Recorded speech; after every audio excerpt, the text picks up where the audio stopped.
Oke, selamat siang. Bertemu kembali dengan saya Mas Bini, bukan Mas Aziz ya ini ya. Ini saya hari ini tuh mau menjelaskan tentang apa itu penyakit Aeromonas atau yang biasa disebut oleh petani-petani lokal itu ngomongnya iwak boroen atau ikan yang luka-luka. Intinya seperti itu. Untuk lebih jelasnya nanti bisa dilihat di gambar ya. Oke. Pertama itu apa sih penyakit Aeromonas ini? Penyakit Aeromonas ini pertama itu karena bakteri. Nah, namanya kalau nggak salah Aeromonas hydrophila, itu namanya bakterinya. Itu. Terus kemudian ciri-ciri ikan yang kena Aeromonas itu adalah ikan yang ada boroknya. Pertama, yang dikena itu adalah siripnya. Siripnya itu belakang sirip punggung. Itu biasanya kena di situ. Terus sirip atas atau sampai ke belakang itu punggung sampai ke belakang itu kena. Terus sirip bawah atau yang kanan kirinya itu bisa kena di situ. Apa sih penyebabnya kok sampai bisa terkena penyakit itu? Pertama itu karena kontrol pakan. Pakannya kebanyakan, jadi over pakan. Bahasa Jawanya kakek nek makani, salah itu. Lah, pakan ini kebanyakan makan, akhirnya terjadilah namanya pakan yang sisa atau pakan yang terbuang atau makan yang tidak termakan oleh ikan tersebut. Itu menumpuk di dasar. Nah, di dasar ini akhirnya kotor oleh pakan. Nah, setelah itu pakan yang nggak kemakan ini dimakanlah oleh bakteri. Nah, bakterinya ini ada dua, bakteri baik sama bakteri buruk. Nah, untuk bakteri yang karena pakan ini banyak over adalah yang dominan adalah bakteri negatif. Seperti itu. Bakteri negatif ini disebabkan oleh pakan tadi. Lah, pakan tadi juga bisa menghasilkan amonia ini. Lah, yang menyebabkan bakteri negatif ini adalah amonia atau NH3. Nanti koreksi ya kalau salah ya. Intinya seperti itu. Jadi banyunya nek ngomong kualitas airnya jelek. Air itu airnya biasanya faktor pergantian cuaca atau bisa diomong bediding bahasa Jawanya. Itu karena suhunya itu fluktuatif. Jadi antara pagi sama siang hari itu ada namanya perubahan suhu yang drastis. Itu biasanya terjadi bisa menyebabkan Aeromonas. Solusi untuk gimana sih cara penyembuhannya Aeromonas gitu ya. Jadi ada banyak sih cara untuk menyembuhkan ini.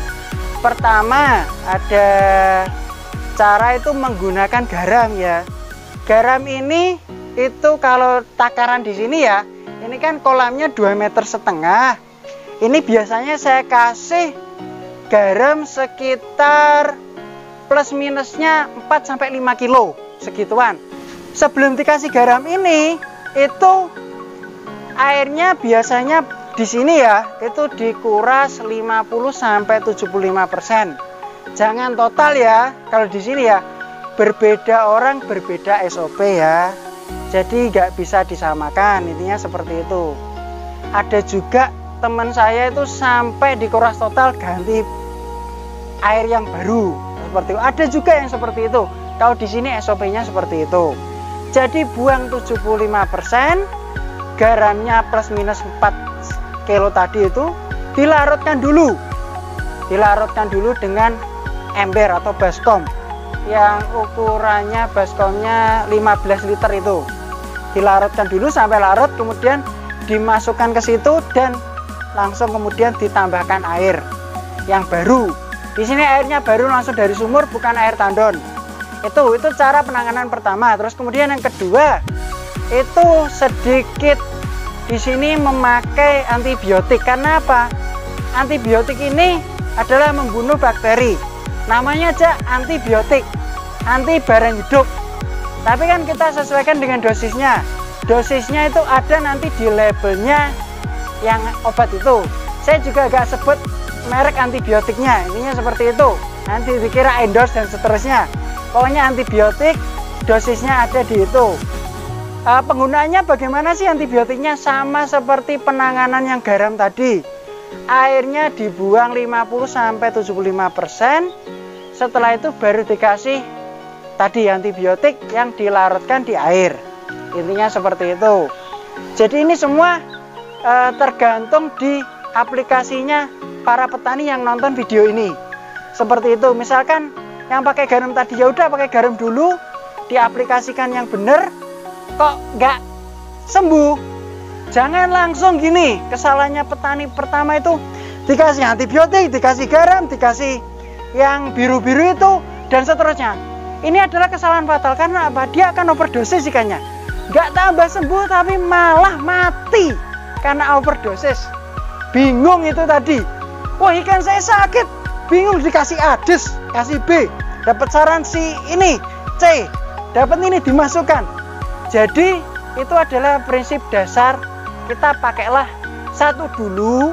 Kalau 1 minggu nggak sembuh, baru cari solusi yang lain atau perbaiki SOP yang ada. Ininya seperti itu. Setelah proses penyembuhan ini, ya jangan sampai kita terjadi lagi seperti ini. Kita perlu namanya proses pencegahan.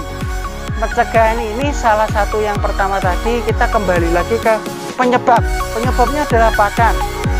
Kalau ikan tadi makannya sesuai atau tidak terlalu over, lah sesuai ini adalah yang tahu adalah kita. Apa? Karena petani di sini SOP-nya adalah edibilitum terkontrol. Edibilitum itu adalah pakan yang diberikan sekenyang-kenyangnya, dalam artian kenyangnya 80%. Intinya seperti itu. Nah, itu yang tahu adalah kita sendiri yang ada di lapangan. Contoh seperti suasana sekarang, nggak ada panas ya, nggak ada panas, otomatis suhunya itu rendah.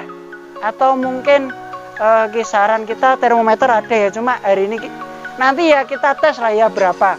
Mungkin kisaran di bawah 28. Karena apa? Satu, ikan itu nafsu makannya dipengaruhi oleh suhu tadi.